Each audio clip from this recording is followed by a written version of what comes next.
శ్రీమాత్రే నమః. ఈరోజు మనం భోగి పండుగ అసలైన కథ కోసం తెలుసుకుందామండి. ముందుగా అందరికీ భోగి పండుగ శుభాకాంక్షలు. తెలుగు ప్రజలు జరుపుకునేటువంటి అతిపెద్ద పండగ మకర సంక్రాంతి. సూర్య భగవానుడు మకరంలోకి ప్రవేశించే ఈ సమయాన్ని మకర సంక్రాంతి అంటారు. ఈ పండుగకు ఒకరోజు ముందు భోగి పండుగను జరుపుకుంటాం. భోగి నాడు పిల్లలు, పెద్దలు తెల్లవారుజామునే లేచి ఇళ్ల ముందు చక్కగా భోగి మంటలు వెలిగిస్తారు. అలాగే భోగి రోజున సాయంత్రం చిన్న పిల్లలకు భోగిపళ్ళు పోస్తారు. అసలు ఈ భోగి మంటలు ఎందుకు వెలిగిస్తారు? పిల్లలకు భోగిపళ్ళు పోయడం వెనక ఉన్న పరమార్థం ఏమిటి? మొట్టమొదటిగా భోగిపళ్ళు ఎవరికి పోశారు? అసలు భోగిపళ్ళు ఏ విధంగా పోయాలి? భోగి రోజున ఎలాంటి విధులు పాటించాలి అనేటువంటి విశేషాలన్నీ కూడా ఈ వీడియోలో తెలుసుకుందామండి. ప్లీజ్ అండి, వీడియోని లైక్ చేసి స్టార్ట్ చేయండి చూడటం. ప్లీజ్ అండి. పురాణాల ప్రకారం శ్రీ మహావిష్ణువుకు భోగి పండుగ అత్యంత ప్రీతికరమైనది. గోదాదేవి ధనుర్మాసంలో నెల రోజుల పాటు చేసిన వ్రతానికి మెచ్చి స్వయంగా శ్రీమన్నారాయణుల వారు శ్రీరంగనాథుడై దివి నుంచి భూమికి దిగివచ్చినటువంటి రోజు ఆ జగజ్జనని జగన్నాయకును చేరి భోగములను అందినటువంటి దినము కాబట్టి ఈ రోజును భోగి అంటారు. భోగి అంటే భోగ భాగ్యాలను అనుభవించే రోజు. శ్రీరంగనాథ స్వామిలో గోదాదేవి విలీనమైనటువంటి రోజు కాబట్టి ఈ భోగాన్ని పొందినందుకు దానికి సంకేతంగా భోగి పండుగను జరుపుకుంటాం. దక్షిణాయనానికి వీడ్కోలు పలికి ఉత్తరాయణ పుణ్యకాలానికి స్వాగతం పలికే ఈ రోజు భోగి పండుగ. దక్షిణాయనంలో ఎదుర్కొన్నటువంటి కష్టాలు, సమస్యలను, బాధలను భోగి మంటల రూపంలో అగ్నిదేవుడికి సమర్పించి రాబోయే ఉత్తరాయణములో సుఖ సంతోషాలను ప్రసాదించమని కోరుకుంటూ వేసే మంటలని భోగి మంటలు అంటారండి.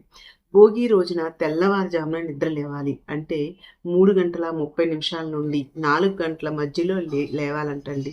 తలకి ఒంటికి నువ్వుల నూనె పట్టించి మర్దన చేసుకొని కుంకుడుగాయ రసంతో తలస్నానం చేసుకోవాలంట. ఇలా చేసే స్నానం మనలో ఉన్న పీడను, దరిద్రాన్ని తొలగిస్తుందంట.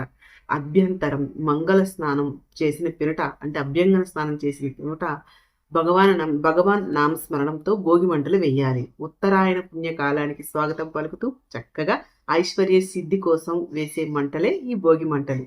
భోగి మంటలు మన ఇంటి పీడను తొలగిస్తాయండి. భోగి మంటలు అనేవి కేవలం చలి తీవ్రత నుంచి తప్పించుకునేందుకే కాదండి, ఆరోగ్య ప్రయోజనాల కోసం కూడా వేస్తారండి. సంక్రాంతి పండుగకి సరిగ్గా నెల రోజుల ముందు ధనుర్మాసం ప్రారంభమవుతుంది. ఈ సమయంలో ఇంటి ముందు పెట్టినటువంటి గొబ్బెమ్మలను పిడకలుగా చేస్తారండి. వాటినే భోగి మంటల్లో వేస్తారు. వీటిని కాల్చడం వల్ల గాలి శుద్ధి అవుతుందండి. సూక్ష్మక్రిములు నశిస్తాయి. శ్వాసకోశకు సంబంధించినటువంటి అనేక రోగాల నుండి ఉపశమనం కలుగుతుందండి. ఈ భోగి మంటల్లో పిడకలతో పాటు రావి, మామిడి, ఔషధ చెట్లను కలపను కూడా వేస్తారండి. ఆవు నెయ్యిని కూడా వేస్తారండి. ఆవు నెయ్యి అనేది ఆవు పిడకలు ఇలా వేయడం వల్ల శక్తివంతమైనటువంటి గాలి విడుదలవుతుంది. అందుకే భోగి మంటలను ప్రతి పల్లెటూరులో విధిగా వేస్తారండి. అంతేకాదు ఊర్లో ఉండే వాళ్ళందరినీ కూడా ఒకే చోట చేర్చి ఐకమత్యం పెంచడంలో కూడా ఈ భోగి పండుగ ఎంతగానో ఉపయోగపడుతుందండి. అంతేకాదండి, అగ్నిదేవుణ్ణి ఆరాధిస్తూ వాయుదేవునికి గౌరవించినట్లుగా భావిస్తారు. భోగి మంట అత్యంత పవిత్రమైనదండి. అందుకే భోగి మంట అంతా కూడా చల్లారిన తర్వాత కూడా ఆ భస్మాన్ని తీసి నుదుటిని ధరించడం చాలా శుభప్రదం. ఇంకా భోగి రోజున ఇంటి ముందు కల్లాపు చల్లాలండి. రంగురంగుల ముగ్గులు వేసుకోవాలి. అందులో ఆవు పేడతో చేసినటువంటి గొబ్బిళ్ళు పెట్టాలండి. గొబ్బిళ్ళు గోపికలకు ప్రతీక. ఇంకా ముగ్గి మధ్యలో పెట్టినటువంటి గొబ్బమ్మ గోదాదేవికి, భూదేవికి ప్రతీక అండి. ఇక ఈ రోజు ఇంటి గుమ్మానికి మంగళ తోరణాలతో చక్కగా అలంకరించాలి. గడపను పసుపు కుంకుమలతో అలంకరించాలి. అలాగే ఈ రోజున కొత్త బెల్లం, ఆవు పాలు పోసి పులగం చేసి భగవంతునికి అర్చన చేయడం గొప్ప శ్రేయోదాయకం అండి. నువ్వులు అద్దినటువంటి సజ్జ రొట్టెలను ఈ రోజు భోజనంలో తప్పకుండా తినాలంట. ఈరోజు గుమ్మడికాయ దానం ఇస్తే జన్మల పాపం అనేది నశిస్తుందంటండి. భోగి రోజున సాయంత్రం వేళ భోగిపళ్ళు పేరుతో రేగి పళ్ళను పిల్లల మీద పోస్తారు. ఈ భోగిపళ్ళ వెనుక ఉండే ఆంతర్యాన్ని ఇప్పుడు మనం తెలుసుకుందామండి. భోగి పళ్ళను మనం బద్రి ఫలాలను కూడా అంటామండి. ఒకరోజు శ్రీహరి పరమేశ్వరుని ప్రసన్నం చేసుకోవడానికి బద్రికావనంలో ఘోరమైన తపస్సు చేస్తారంట. తపస్సుకు మెచ్చినటువంటి పరమశివుడు ప్రత్యక్షమై వరాన్ని ప్రసాదిస్తారంట. దాంతో ముక్కోటి దేవతలు కూడా శ్రీహరిని బద్రి ఫలాలతో అనగా రేగి పళ్ళతో అభిషేకిస్తారంట. 14 భువన బంధాలను తనలో దాచుకున్నటువంటి అఖిలాంటి కోటి బ్రహ్మాండ నాయిక అయినటువంటి శ్రీ మహావిష్ణువు ఎంతో సంతోషించి ఆ సమయంలో చిన్న పిల్లాడిలా ఆటలాడతాడంట. అప్పటి నుండి రేగిపళ్ళు భోగిపళ్ళుగా మారిపోయాయి. ఇదంతా కూడా భోగి రోజు నాడే జరిగిందంట. అందుకని చిన్న పిల్లలు కూడా ఈ విధముగా భోగిపళ్ళుని పోసినటువంటి ఆనవాయితీ ఉందండి.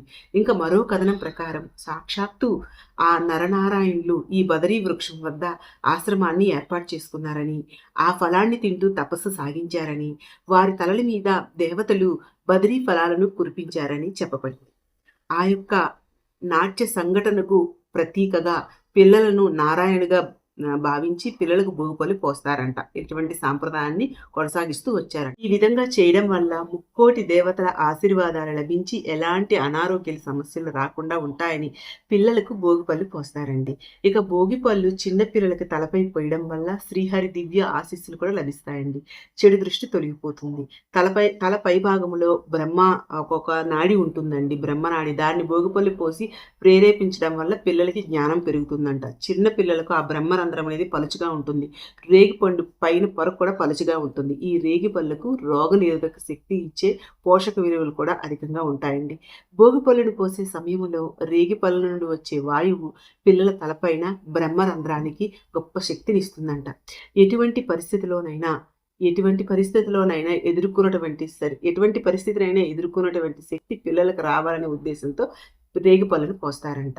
ఇంకా పిల్లలకు భోగిపళ్ళను పోసే ముందు చిన్ని కృష్ణుడిని లేదా చిన్న విగ్రహాన్ని అలంకరించుకోవాలండి. ఆ తర్వాత భోగిపళ్ళను సిద్ధం చేసుకోవాలండి. భోగిపళ్ళలో ఏమేమి కలపాలి అంటే, మొదటిగా సరైనటువంటి మోతాదులో భోగిపళ్ళను అనగా రేగిపళ్ళను తీసుకోవాలండి. కొన్ని ప్రాంతాలలో శనగలను కూడా కలుపుతారండి. శనగల్ని కలపాలి అనుకునే వాళ్ళు 3 లేదా 4 గంటల ముందే శనగలను నానబెట్టుకొని ఆ రెండింటినీ కూడా కలుపుకోవాలండి. అలాగే కొన్ని చిల్లర నాణాలు కూడా అందులో వేసుకోవాలి. చెరుకు లేదా పటికి బెల్లం ముక్కలతో పాటు బంతి లేదా చామంత రేకులను కూడా కలిపి వేసుకోవచ్చండి. ఇక ఆ తర్వాత అందులో చక్కగా అవన్నీ కలిపి ఒక దగ్గర సిద్ధం చేసుకొని ఉంచుకోవాలండి. ముందుగా భోగిపళ్ళు పోసి పిల్లలకు తలస్నానం చేయించి నూతన వస్త్రాలు ధరించాలండి. నుదుటిన కుంకుమ బొట్టు పెట్టించాలి.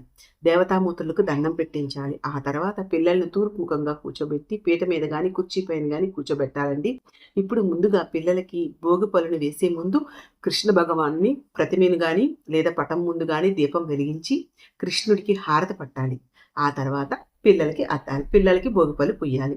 కృష్ణుడికి భోగిపళ్ళుతో పోసినట్టుగా స్వామివారికి ముందుగా వేయాలండి. తర్వాత స్వామివారి మీద వేసిన తర్వాత పిల్లల మీద వేయాలండి. ముందుగా తల్లి మాత్రమే గంధం పసుపు బొట్లు పెట్టి చేతి నిండా భోగిపళ్ళు తీసుకొని 3 సార్లు సవ్యదీశ, తర్వాత అపసవ్యదీశ ఇలా దిష్టి తీస్తున్నట్లుగా తిప్పి వేయాలండి. ముందుగా తల్లి మాత్రమే చెయ్యాలి.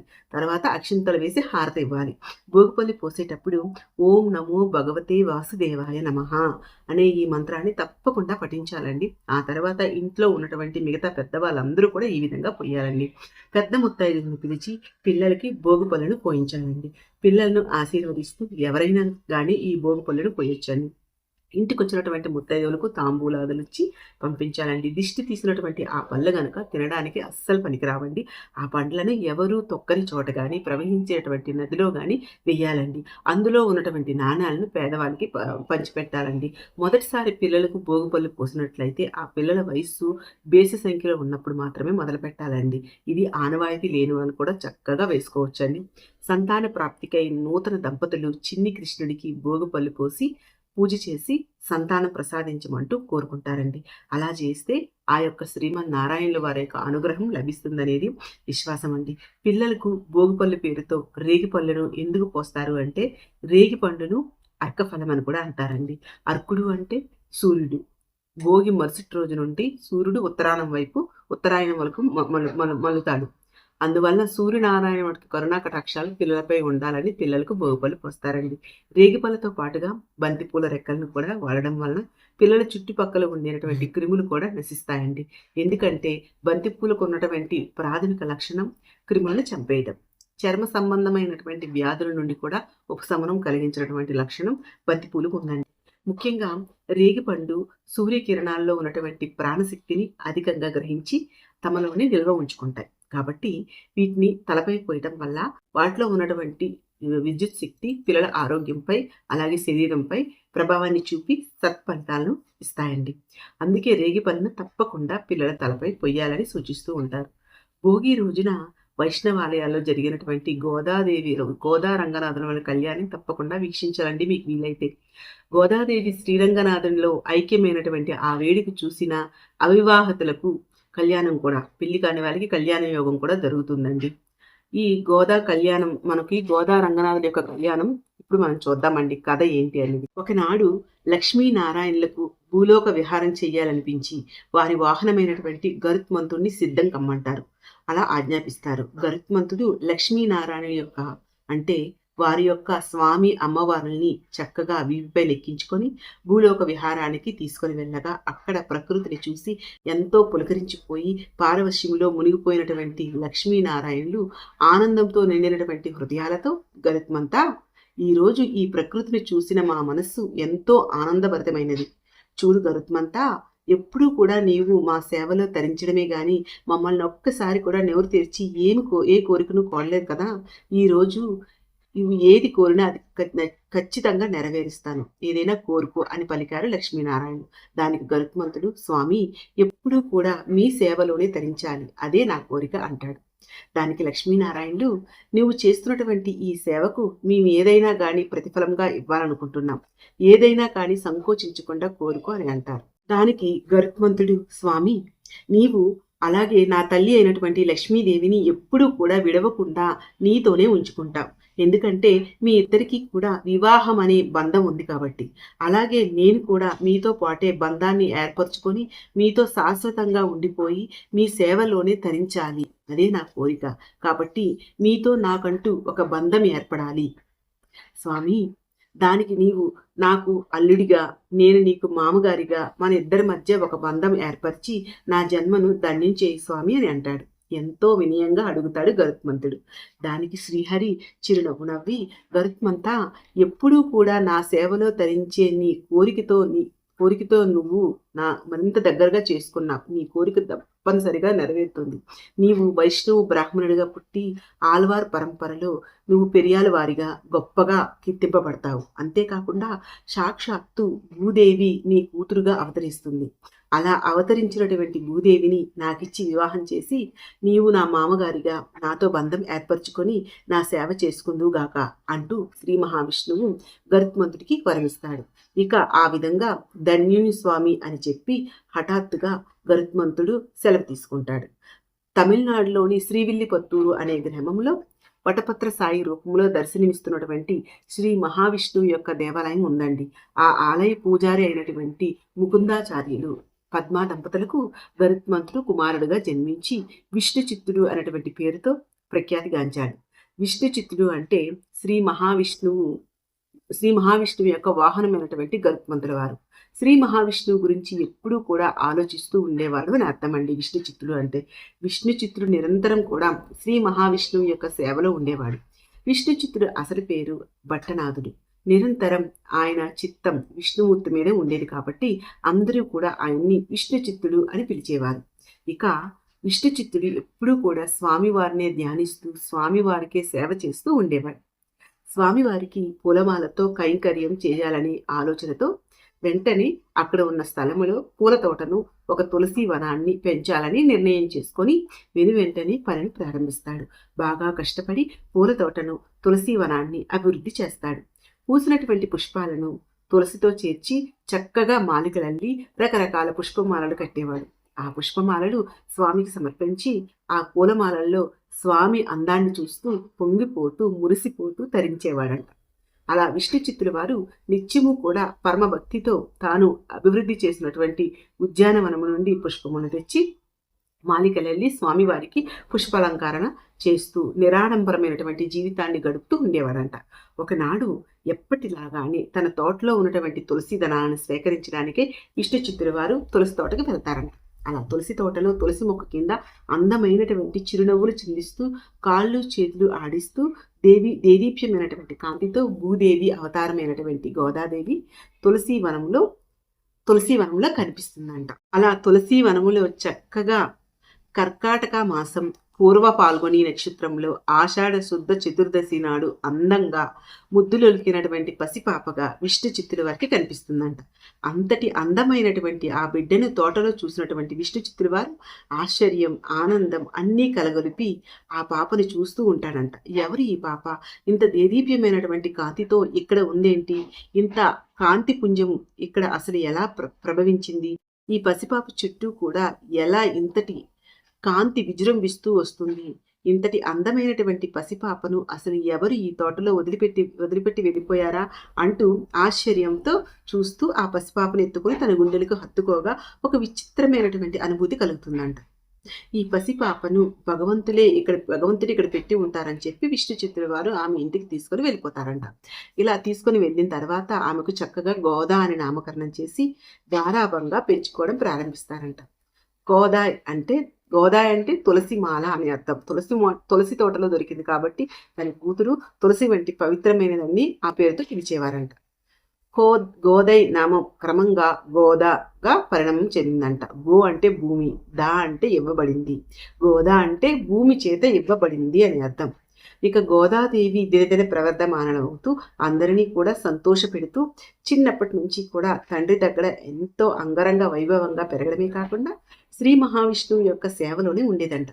తండ్రి నోటి నుండి పురాణాలు, విష్ణు కథలు, భారత భాగవతాలు, రామాయణ ఘట్టాలు, కీర్తనలు, తమిళ ప్రబంధాలు, తండ్రి కూర్చున్నటువంటి పాసురాలు అన్నీ వింటూ ఎదిగిందంట.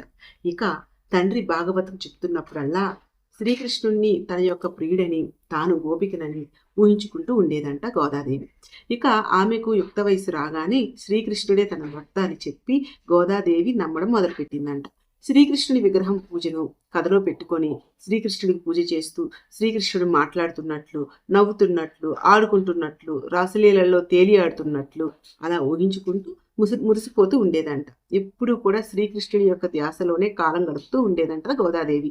అలా నిత్యము కూడా శ్రీకృష్ణుని ప్రతిమ వద్దకు వెళ్ళి గోదాదేవి తాను వెన్న దాచిపెట్టానని తినడానికి రమ్మంటూ శ్రీకృష్ణుని పిలిచి ప్రతిమలాడుతూ ఉండేదంట. శ్రీకృష్ణుడు రాకపోయేసరికి కోపగించుకునేదంట, విసుక్కునేదంట, బాధపడేదంట. శ్రీకృష్ణుని ఎంత పిలిచినా ఎలా పిలిచినా రావటం లేదని ఒక చోట దిగాలుగా అటూ ఇటూ శ్రీకృష్ణుడు వస్తాడేమో అంటూ చూస్తూ ఉండగా తన తండ్రి విష్ణు చిత్తుల వారు స్వామివారి కోసం కట్టినటువంటి పూలమాలల వైపు చూపబడుతుంది గోదాదేవికి. వెంటనే తనకు ఒక ఆలోచన వస్తుంది. శ్రీకృష్ణుడు అలంకార ప్రియుడని తన తండ్రి చెప్పగా వినటువంటి విషయాన్ని గుర్తు చేసుకుంటుంది గోదాదేవి. తాను ఎంతవరకు కూడా అలంకరణ చేసుకోకుండా స్వామివారికి సేవించడం వల్ల తన వద్దకు స్వామివారు రావటం లేదని అమాయకంగా ఆలోచిస్తూ ఉంటుందంట. ఇక పూలమాలలతో తనని తాను అందంగా అలంకరించుకుంటే శ్రీకృష్ణుడు తప్పకుండా వస్తాడేమో అని చెప్పి తన అందానికి తప్పకుండా ఆయన స్వామివారు తరించిపోయి తనను వివాహం చేసుకుంటాడని చెప్పి నమ్ముతుందంట గోదాదేవి. ఇక వెంటనే నమ్మిన వెంటనే తడువుగా ఆచరణలో పెట్టడానికి సిద్ధమవుతుందంట. వెంటనే తన తండ్రి అయినటువంటి విష్ణు చిత్తుడు పూలమాలను పట్టుకొని వస్తాడంట. ఆ పూలమాలను తీసుకొని రకరకాలుగా సింగారించుకోవడం మొదలు పెడుతుందంట. తర్వాత పుష్పమాలికలను, తర్వాత తులసి మాలను కొప్పుపై ధరించి తన మెడలో వేసుకొని అలంకరించుకున్న తర్వాత గోదాదేవి ఎంతో సంతోషంతో పరంధాముని వివాహం చేసుకోవడానికి ఇప్పుడు నేను సరిపోతానా లేది అని తన యొక్క సౌందర్యాన్ని నీటి బావిలోను అలాగే అద్దంలోను చూసుకొని మురిసిపోతూ శ్రీకృష్ణుని యొక్క ప్రతిమ దగ్గరికి వెళ్ళి తాను ఏ విధముగా అలంకరించుకున్నాను అన్నది వర్ణించి స్వామివారికి చూపించి స్వామివారిని రమ్మంటూ పిలుస్తూ బ్రతిమలాడుతూ ఉండేదంట, బాధపడేదంట. చివరికి స్వామివారి రావడం లేదని కన్నీరు కారుస్తూ తన అలంకరించుకున్నటువంటి పూలమాలికలను ఒక్కొక్కటిగా తీసేస్తూ తిరిగి తన తండ్రి ఉంచినటువంటి పూలబొట్టలోనే వేసేదంట. ఇది తెలియనటువంటి విష్ణు చిత్తుడు ఆ పూలబొట్టల్లో ఉన్నటువంటి పూలమాలను స్వామివారికి కైంకర్యం కోసం తీసుకుని వెళ్ళి స్వామివారికి అలంకరిస్తూ ఉండేవారంట. అలా రోజు గోదాదేవి పుష్పమాలికలను అలంకరించుకోవడం, శ్రీకృష్ణుడు రాలేదని విసుక్కొని బాధపడి ఆ పూలమాలను తిరిగి అదే బుట్టలో పారవేయడం, విష్ణు చిత్తులు వారు వాటిని తీసుకుని వెళ్ళి స్వామివారికి అలంకరించటం, ఈ విధంగా కొన్నాళ్ళు గడిచిన తర్వాత ఒకనాడు విష్ణు చిత్తుల వారు స్వామివారికి పూలమాలను అలంకరిస్తూ ఉండగా ఆ పూలమాలల్లో ఒక పొడవాటి తల వెంట్రుకలు చూస్తారంట. తన తోటలో మొక్కల నుండి తానే స్వయంగా కోసి మాలలుగా అల్లినటువంటి ఈ పూలమాలల్లో వెంట్రుక ఎలా వచ్చింది అని తన ఇంట్లో తన కూతురు తప్ప ఎవరూ లేరు కదా, అసలు ఏమై ఉంటుంది అని ఆలోచించగా విష్ణు చిత్తుల వారు ఇంటికి వెళ్ళి తన కూతురితో పూలబొట్టులో ఉన్నటువంటి పూలమాలను నువ్వేమైనా తీసావా అమ్మా అని అడగగా గోదాదేవి తడబడుతూ తత్తరపడుతూ ఇంట్లోకి వెళ్ళిపోతుందంట. అది చూసినటువంటి విష్ణుచిత్తుడు అసలు విషయం ఏంటో తెలుసుకుందామని ఆలోచిస్తూ తర్వాత ఆ మరుసటి రోజు విష్ణుచిత్తుడు యథావిధిగా పూలమాలను బుట్టలో పెట్టి తాను పక్కకు వెళ్తాడంట. అప్పుడు గోదాదేవి అక్కడికి వచ్చి ఆ బుట్టలో ఉన్నటువంటి పూలమాలను తనను తనతో అలంకరించుకుంటుందంట. అలంకరించుకున్న తర్వాత శ్రీకృష్ణుడి ప్రతిమ దగ్గరికి వెళ్ళి, స్వామి నన్ను చూసావా, ఈరోజు కప్పు పక్కకు పెట్టి ఆ కప్పుకు చక్కగా ఏ విధంగా పూలు పెట్టుకున్నానో ఈ పుష్పాలను, ఈ పూలమాలను చూసావా, ముందు నుండి వెనుక కాక వెనుక నుండి ముందుకు వేశాను. ఇలా పూలమాలను వేసుకోవడం వల్ల నీకు నేను నడుస్తుంటే పూలతోట నడుస్తున్నట్లుగా ఉంది కదా అంటూ మురిసిపోతూ గోదాదేవి తాను అలంకరించుకున్నటువంటి విధానాన్ని వర్ణిస్తూ ఉంటుందంట. మరలా స్వామి చూడు, నా చేతిలో ఉన్నటువంటి ఈ కమలం ఎంత అందంగా ఉంది కదా, ఇంకా ఇంకా ఆ విధంగా వర్ణిస్తూ ఉంటుందంట. పూల బుట్ట కనిపించకపోవడంతో కూతుర్ను అడుగుదామని గోదాదేవిని వెతుక్కుంటూ ఇంట్లోకి వస్తాడంట. లోపలికి వచ్చినటువంటి విష్ణుచిత్తుడు గోదాదేవిని చూసి ఆశ్చర్యపోతాడంట. అమ్మా గోదా, ఏమిటి తల్లి నువ్వు చేస్తున్నటువంటి పని? స్వామివారి కైంకర్యానికి ఉంచినటువంటి పూలమాలను నువ్వు ధరిస్తున్నావేంటి? ఎన్నాళ్ళ నుండి తల్లి ఇలా చేస్తున్నావు? ఈ పని అసలు మంచి పనేనా అంటూ కూతుర్ని నిలదీస్తాడంట. అలా చేయడం తప్ప నాన్న అంటూ అమాయకంగా అడుగుతుందంట గోదాదేవి. తండ్రి అయినటువంటి విష్ణుచిత్తుని చూస్తూ అలా అడుగుతుందంట. అప్పుడు విష్ణుచిత్తుడు చాలా తప్పమ్మ, అలా నెమ్మదిగా అడుగుతావేంటి, మహాఘోరం తల్లి, క్షమించరాని నేరం అంటూ స్వామివారికి నిర్ణయించినటువంటి పూలదండని నీవు ముందుట ధరించడం అపచారం కాదా తల్లి? మనం మానవులం, మనందరం ధరించినటువంటి పూలమాలను స్వామివారికి, ఈ నిర్మాల్యాన్ని జగత్తుని ఏలినటువంటి స్వామివారికి సమర్పించకూడదమ్మా. నేను ఇలా ఎన్ని రోజుల నుండి సమర్పిస్తున్నానో ఆ స్వామివారికి ఇది తెలిస్తే ఇంకేమైనా ఉందా అంటూ పరిపరి విధాలుగా రోధిస్తాడంట. ఇక ఆ రోజు పుష్పమాలను అలంకరించకుండా మిగిలినటువంటి పుష్పాలను స్వామివారికి యథావిధిగా అలంకరిస్తారంట. దాంతో స్వామివారి యొక్క ముఖం చిన్నబోతుందంట. దీని అంతటికీ తన కారణం తన కుమార్తె చేసినటువంటి తప్పే అని బాధపడుతూ స్వామివారి పట్ల అపరాధం చేశానని దుఃఖిస్తూ నిద్రించగా ఆ రోజు రాత్రి విష్ణుచిత్తుల వారి కలలో స్వామివారి సాక్షాత్కరించి, విష్ణుచిత్త, ఈరోజు తులసిమాలను నీవు ఎందుకు నాకు సమర్పించలేదు, కైంకర్యాన్ని ఎందుకు చేయలేదు అని ప్రశ్నించగా విష్ణుచిత్తుల వారు చేతులు జోడించి ఈ విధంగా సమాధానం చెప్తాడంట. స్వామి, మీరు సర్వాంతర్యామి, సర్వజ్ఞుడు, మీకు తెలియదంటూ ఏముంటుంది స్వామి. ఆ పూలమాలలను మీకు సమర్పించక ముందే మా అమ్మాయి గోద ఆ పూలమాలలను ధరించి తర్వాత పక్కన పెడుతుంది. ఒకసారి ధరించి పక్కన పెట్టింది కాబట్టి వాటిని తమరు ఏ విధంగా ధరిస్తారు చెప్పండి? ఆ నిర్మాల్యాన్ని మీకు నేను ఎలా నా చేతులతో నేను సమర్పిస్తాను స్వామి, అందుకే నేను మీకు సమర్పించలేకపోయాను, కాబట్టి నన్ను క్షమించండి అంటూ వేడుకుంటాడు. అది ఆ విధంగా చెప్పిన తర్వాత స్వామివారి చిరునవ్వుతో విష్ణుచిత్తుని చూస్తూ, విష్ణుచిత్త, నీవు బాధపడవద్దు, సందేహించవద్దు. గోదాదేవి అంటే ముందుగా తాను దాల్చినటువంటి మాలికను మేము కోరుకుంటున్నాము. తన కొప్పులో ధరించినటువంటి మాలికలే, ఆ పుష్పాలే నాకు కావాలి. గోదా ధరించి ఇచ్చినటువంటి మాలలంటే నాకు అత్యంత ప్రీతికరం. గోదాదేవి ధరించినటువంటి పుష్పమాలికల నుండి భక్తి వాసనలు ఎంతో చక్కగా వెలువడతాయి. గోదా నా ఆంతరంగిక భక్తురాలు, కారణ జన్మురాలు. ఆమె వేసుకున్నటువంటి మాలను ధరించడం వల్ల తనకు అపచారం కాదు, ఆనందం కలుగుతుంది. కాబట్టి తనకు నిత్యము కూడా గోదాదేవి ధరించినటువంటి పూలమాలికలను తమకు సమర్పించవలసిందని, ఈ పుష్ప కైంకర్యం తనకు రోజు ఈ విధంగా జరగాలని చెప్పి అంతర్ధానం అవుతారంట స్వామివారు. స్వామివారి కళ్ళ నుండి మేల్కొన్న తర్వాత విష్ణుచిత్తుల వారు ఆశ్చర్యంతో గోదాదేవి చిత్తంతో, విష్ణు చిత్తంతో గోదాదేవి ఉన్నారని అర్థం చేసుకొని, గోదాదేవి సామాన్య మానవ కాంత కాదని, చక్కగా ఈ యుక్తాలను ఉద్ధరించడానికే ఉద్భవించిందని, అంతా కూడా ఆ భూదేవి యొక్క అంశే అని చెప్పి, అమ్మా నీవు మమ్మల్ని కాపాడడానికి వచ్చావా అమ్మా అంటూ ఆండాళ్ళని పిలవడం మొదలు పెడతారంట. ఆండాళ్ళంటే కాపాడడానికి వచ్చింది అని అర్థం, అలాగే నన్ను కన్న తల్లి అని అర్థం. అప్పటి నుండి ప్రతిరోజు కూడా ఆండాలు ధరించినటువంటి తులసిమాలను స్వామివారికి సమర్పిస్తుండేవాళ్ళు. ఇక ఈ విధముగా అలాంటి సంఘటనలన్నీ కూడా గోదా మనసులో కృష్ణుని యొక్క ప్రేమను మరింతగా పెంచాయి. తనకు పెళ్ళంటూ జరిగితే ఆ యొక్క పురుషోత్తముడితోనే జరగాలని అనుకుంటుంది. అందుకోసం గోదాదేవి ఒకసారి తన తండ్రిని ఇలా అడుగుతుంది, కన్ని పిల్లలు కోరుకున్నటువంటి వరుడితో వివాహం జరగాలంటే ఏ వ్రతాన్ని ఆచరించాలి అని అడుగుతుందంట. దానికి విష్ణుచిత్తుడు, తల్లి, కన్ని పిల్లలు ఆచరించడానికి మార్గాలు మార్గాళి వ్రతం లేదా ధనుర్మాస వ్రతం అని ఒకటి ఉంటుంది తల్లి. దానికి కామిక వ్రతం అనే పేరు. ఈ వ్రతాన్ని ఎవరు ఏ కోరికతో ఆచరించినా వారికి ఆ కోరిక అతి శీఘ్రంగా నెరవేరుతుందని చెప్తాడు. ఈ వ్రతాన్ని మొట్టమొదటిగా సాక్షాత్తు శ్రీకృష్ణుడే స్వయంగా గోపికలతో చేయించాడు. నీవు కూడా ఈ వ్రతాన్ని చేయు, నీకంతా మంచి జరుగుతుందని చెప్తాడు. ఇక గోదాదేవి ఈ వ్రతాన్ని మొదలు పెట్టడానికి ముందుగానే అక్కడ ఉన్నటువంటి కన్ని పిల్లలందరికీ కూడా ఈ వ్రతం గురించి చెప్పి ఈ వ్రతాన్ని వారందరితో కూడా కలిసి చేయడానికై సన్నాహాలు మొదలు పెడుతుంది. ఈ వ్రతాన్ని చేయడానికి మార్గాలు అంటే మార్గశిర మాసం కోసం ఎదురు చూడసాగింది. చివరికి మార్గశిర మాసం రానే వచ్చింది. 4 రోజుల వ్రతంలో గోదాదేవి తనను గోకన్యగా, తన తోటి స్నేహితురాలను గోపకన్యకలుగా, తన నివసిస్తున్నటువంటి ఆ శ్రీవిల్లిపత్తూరుని నందగోకులంగా, అక్కడ ప్రవహించినటువంటి నదిని యమునా నదిగా, తన అంతా చేస్తున్నటువంటి వ్రతాన్ని తమ నాదుడైనటువంటి శ్రీకృష్ణునికి పొందడానికి చేసినటువంటి వ్రతముగా ఆ వ్రతాన్ని భావించి ప్రతిరోజు కూడా ఒక దివ్యమైనటువంటి గేయాన్ని రచించి స్వామికి వినిపించేది. ఆ విధంగా ఆ యొక్క వ్రతనిష్టలతో ఉపవాసాలతో గోదాదేవి దీక్ష వహించి ఎంతో నిష్కల్మషమైనటువంటి మనసుతో ఈ వ్రతాన్ని ఆచరించింది.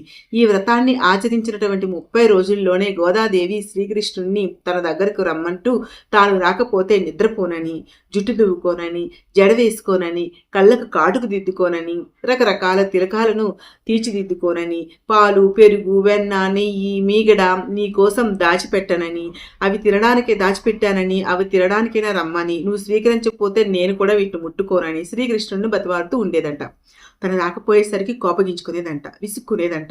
ఈ విధంగా గోదాదేవి నిష్కల్మషమైనటువంటి భక్తితో, వ్రతనిష్టతో, ఉపవాస దీక్షతో తన మనస్సును భగవంతుని వైపు లగ్నం చేసి ఆ పురుషోత్తముణ్ణి భర్తగా పొందాలని వ్రతాన్ని ఆచరించింది.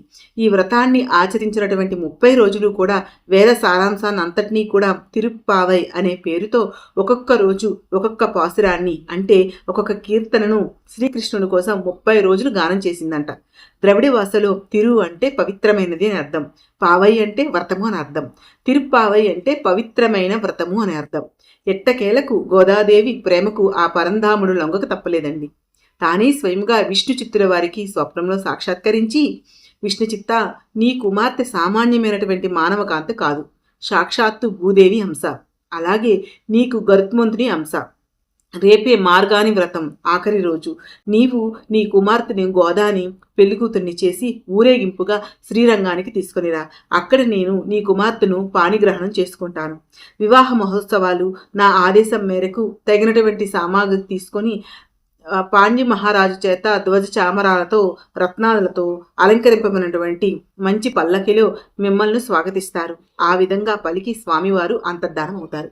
అలాగే స్వామివారు శ్రీరంగంలో ఉన్నటువంటి దేవాలయ పెద్దలకు పాండ్యరాజుకు కూడా కలలో కనిపించి విషయాన్ని తెలియజేస్తారు. స్వామివారి ఆదేశాలు విన్నటువంటి విష్ణు చిత్తునికి సంతోషంతో ఆనందంతో ఆనందం అవధులు లేకుండా పోతాయి. వెంటనే పెళ్లికి ఏర్పాట్లు చేస్తారు. ఆ రోజంతా కూడా విష్ణు చిత్తుడు గాని గోదాదేవి గాని తిండి గాని నిద్ర గాని ఎరగరు. ఎప్పుడు తెల్లారుతుందా, ఎప్పుడు స్వామివారిని చేరుకుంటామా అని ఆలోచించుకుంటూ ఆ రాత్రంతా గడుపుతారు. తండ్రి కూతుర్లు ఆ విధంగా గడిపారు. ఇద్దరూ కూడా మరుసటి రోజు గోదాదేవి వ్రతం పూర్తి చేసుకున్నాక విష్ణు చిత్తుల వారు తన కుమార్తెను చక్కగా పెళ్లి కూతుర్ని చేసి శ్రీరంగానికి బయలుదేరడానికి సిద్ధం కాగా పాండ్యరాజు శ్రీరంగం నుంచి పండితులను, బ్రాహ్మణోత్తములను మేళ తాళాలతో ఒక పల్లకిని తీసుకుని వచ్చి విష్ణు చిత్తుల వారితో, శ్రీరంగనాథుడు మమ్మల్ని ఆజ్ఞాపించారు, మీ ఇంటికి వెళ్ళమని చెప్పారు, మీ ఇంటికి వెళ్ళమని ఆజ్ఞాపించారు, గోదాదేవిని మేళ తాళాలతో ఊరేగింపుగా తీసుకురమ్మని చెప్పారని చెప్పగా విష్ణు చిత్తుల వారు ఆనందోత్సవాలతో తన జన్మ సార్థకమైందని పొంగిపోతూ సకల మంగళ వాయిద్యాల మ్రోగుచూ ఉండగా గోదాదేవిని శ్రీరంగానికి తీసుకొని పోతూ ఉండగా అందుకు సిద్ధం కాగా గోదాదేవి తన రచించినటువంటి తిరుప్పావై 30 పాసురాలను స్వామివారికి అర్పించాలని తనతో కూడా తీసుకుని బయలుదేరుతుందంట. తద్వారా పాండ్యరాజు వల్లభదేవుడితో పాటు అందరూ కలిసి గోదాదేవిని శ్రీవిల్లిపుత్తూరు నుండి పల్లకిలో ఊరేగింపుగా మేళ తాళాలతో శ్రీరంగంలో ఉన్నటువంటి శ్రీరంగనాథుని వద్దకు తీసుకుని వెళ్తారు. అక్కడ వాళ్ళ రాక కోసం ముందే తెలిసినటువంటి ఆలయ అర్చకులు ఘనంగా వారిని ఆలయంలోకి తీసుకుని వెళ్తారు. గోదాదేవి వెనువెంటనే దర్శనం చేసుకొని తాను రచించిన రచించినటువంటి తిరుప్పావై 30 పాసురాలను స్వామివారికి అంకితం చేస్తుంది.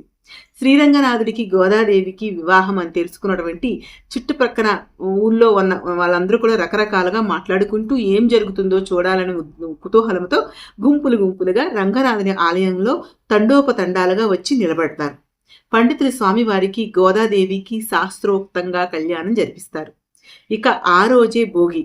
వివాహం జరిగిన వెంటనే గోదాదేవి తండ్రికి నమస్కరించి తండ్రి దీవెనను తీసుకుంటుంది. వెంటనే తన భర్త అయినటువంటి స్వామి వారికి నమస్కరిస్తుంది. అందరూ చూస్తుండగానే స్వామిలో ఐక్యమైపోతుంది గోదాదేవి. ఇది చూసినటువంటి విష్ణు చిత్తుడు, స్వామి నా కూతుర్ని మాయం చేశావు, స్వామి నన్ను మాత్రం తీసుకుపోవా ఏమిటి అని నిందిస్తూ రోధిస్తూ ఉంటాడు.